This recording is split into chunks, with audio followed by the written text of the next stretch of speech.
Andrew Tate, who got his start as a provocative reality TV star, who then started a webcam business grooming women into sex trafficking effectively. And that is according to his own admission. That's how he made his money. Whether he says that they were groomed or not groomed, the reality is he groomed women into getting into the webcam industry, which is pornography. Well, this is an interesting development. Ben Shapiro taking it to Andrew Tate, who of course is going to fire back. And the interesting thing about this is Ben Shapiro will several times in the video we're gonna show you and our discussion will be kind of right. He'll also many times be just as awful as he always is. But he is going up against Andrew Tate, who's just about the worst guy I can imagine. So it's one way to make yourself seem less like a villain is to stand next to someone who's far worse. So with that said, I wanna give you a little bit more of him sort of summarizing what he thinks Andrew Tate's grift actually is. And Andrew Tate is very entertaining. He's entertaining because he explodes the myths. But the way that he quote unquote explodes the myths is he plays a really stupid game. It's a game for stupid people. The game is like this. I'm going to say two transgressive things that violate the taboos of the culture around me. One of those things is true, and one of those things is false. But because they are both transgressive, and because people will oppose me on both of them, one for bad reasons and one for good reasons, this means that I have somehow gotten under the skin of the matrix. Everyone opposes me, which is why I'm a rebel. That's Andrew Tate's entire game. So he will say things like, feminism has ruined men by usurping the male role and robbing men of their initiative. That is a true thing. That is a true thing that is not politically correct to say.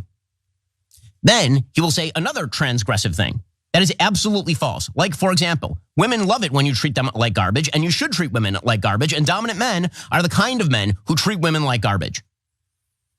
That is not a true thing. It's a transgressive thing. And it's transgressive specifically because it's evil.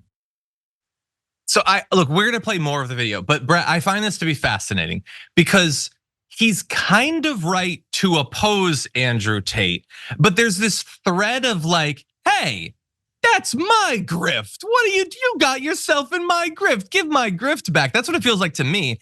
And the reason I say that is he's fundamentally lying about what Tate's thing is. He describes it as one thing that's true and one thing that's false, but both are transgressive. No, both are transgressive, I guess, but one is not true. One is pretty awful, okay? The idea that feminism has ruined men as a general concept, which Ben Shapiro's just like, yeah, no, that's true. Okay, I'd love to see some evidence of that, but, and then the worst thing, and the thing about it is, Ben Shapiro is trying to ruin men for profit. That's his job. Andrew Tate does the same thing, but more extreme and more bombastic. That is the fundamental difference between them. Not that Ben Shapiro only says one of the two things because only one is true. Ben Shapiro just isn't bold enough to go that wackadoodle when it comes to trying to break men down. Hey, I'm glad you're here. Listen, in order for the damage report to keep on going, we need viewers like you to become a member on YouTube. Can you click the join button on YouTube today? Thank you.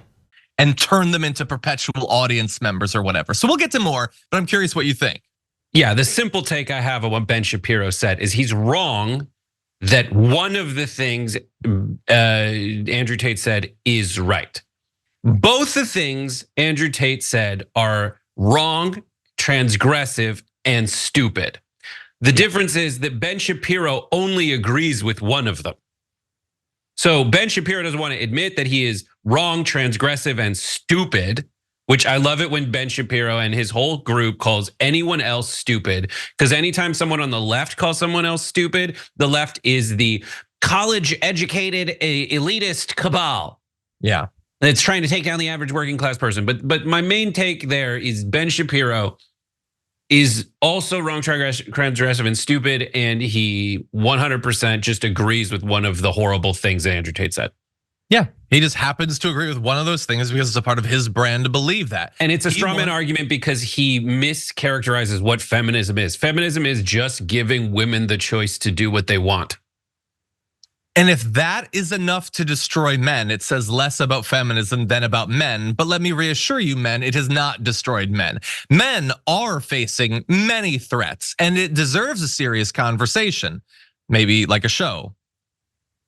But anyway, but the issue is that the very real problem is being co-opted by people who just want to take those men who they see in a difficult position, facing all these challenges, and then keep them there, make them angry and hateful and resentful and anxious and jealous and entitled and fearful and tuned in to their content. And Andrew Tate has been very successful about that. And Andrew Tate is, as Ben Shapiro points out, very stupid in a traditional sense. He doesn't seem like a very intelligent man, but he clearly understands, as all grifters do, how to identify and exploit an audience. That's the one skill that they have.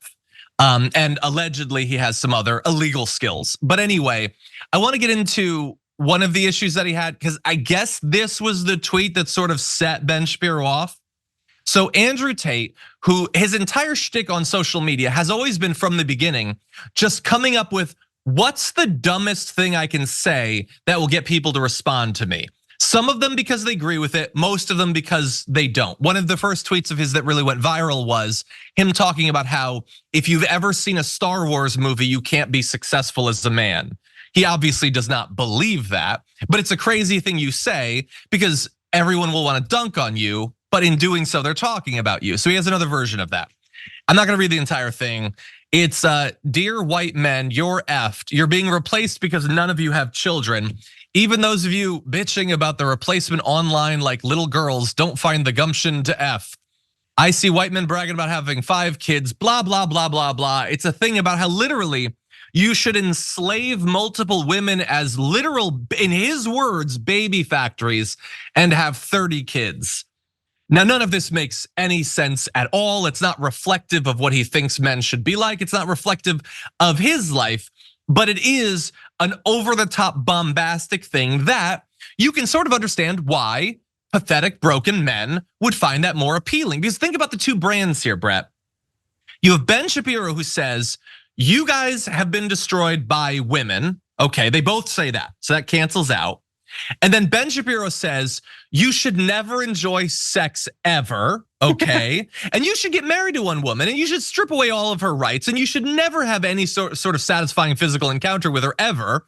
Whereas Andrew Tate says, you've been broken down, women are the ones who did it, and you should literally enslave all of them. You should have a harem of slaves that you pimp out on the internet. And for all of these broken little boys who haven't had a successful relationship, which of those sounds more appealing to them? Probably the one that lets them be the master of some sort of insane online webcam harem. Feel free to disagree. What do you think? Listen, I love that these two guys are fighting. It makes me so happy because it really exposes Ben Shapiro by saying what he is and what he's not. He exposes himself as an authoritarian who is against competition. That's it. And he loves, like, his version of pornography, and a lot of these guys, their version of pornography is restraining from pornography. It is very strange. It seeps out of their pores with all these weird, creepy things they say about pornography. Oh, pornography is horrible. It's like, come on, you know you want some, good for you for holding out, but like, come on, you want some and prove to me what's wrong with any of it. It's a perfectly good transaction in the marketplace of ideas. Here's an idea of pornography you might like. People are like, here's how much I would pay for it. But the reason I say that Ben Shapiro is anti-competition, we all know Andrew Tate's trash.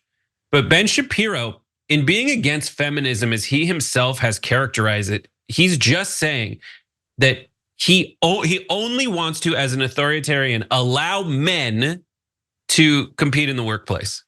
He doesn't think he's good enough. He doesn't think the average man is good enough to win a competition in the workplace against everyone. He only thinks 100%. Men should be competing against men. And so that is hilarious. And in this guy who wants to talk about freedom of ideas, freedom of the marketplace, freedom of competition, he absolutely does not want women involved in it. And it's amazing. And I love that they're fighting each other because hopefully we all can look at this and say, both of these guys lose. We all win because if we don't support them, we realize that we have a better outlook on humanity. Yeah, you're 100% right. He fundamentally does not believe that either he or men can compete against women, or we can also enlarge this to people of color. And that's why there should be no competition there. But also in terms of relationships, every one of these right-wing pundits is clear that there shouldn't be really competition for relationships. You should lock people down. That's why there should be no divorce. That's why Mike, wasn't Knowles talking about, like, shouldn't there be some kind of arranged thing by the government or what? They don't have any faith in themselves in the marketplace of relationships. And if you're like a regular guy caught in the middle of all this, and maybe you're young and maybe you haven't had a relationship and you're looking out there and the economy is hard and there's all these things, there's all these challenges, I will grant you that that is right. And so I'll ask you, why would you add on top of all of the challenges you already face, being the sort of guy that watches Ben Shapiro or Andrew Tate? How could you possibly think that that is going to help you? These guys that hate and fear women have no interest nor ability to train you in how to actually have a relationship with them. They don't even venerate actual relationships. Ben Shapiro kind of under very specific religious guidelines, and Andrew Tate not at all. You think Andrew Tate has ever had a satisfying conversation, let alone a sexual encounter with a woman? But anyway, listen, if there are women out there who like the vibe Andrew Tate's putting out and want to live that life with him, I am fine with it. 100%. But if he's locking them in Romanian dungeons, I feel like there's something wrong there and exposes that he has no game. It does, yes, it does feel like if somebody's interested in anybody, like, some of these guys do have wives or whatever. I don't understand that, but that's fine. They could do that. I'm just saying they have no interest or ability to transfer any knowledge over to actual. They want you to be viewers. They want you to be dependent on them. And they do not get that by preparing you for the world. They get that by making you dependent on them. That's it. That's it. They break you down, okay? And look at their audience. Look at the things they post online. They have clearly been broken down. Anyway, there's a lot more video we could play. Andrew Tate has responded to him and he's responded to Andrew Tate. Perhaps we'll return to it at some point. I think that we've largely said what we think about this.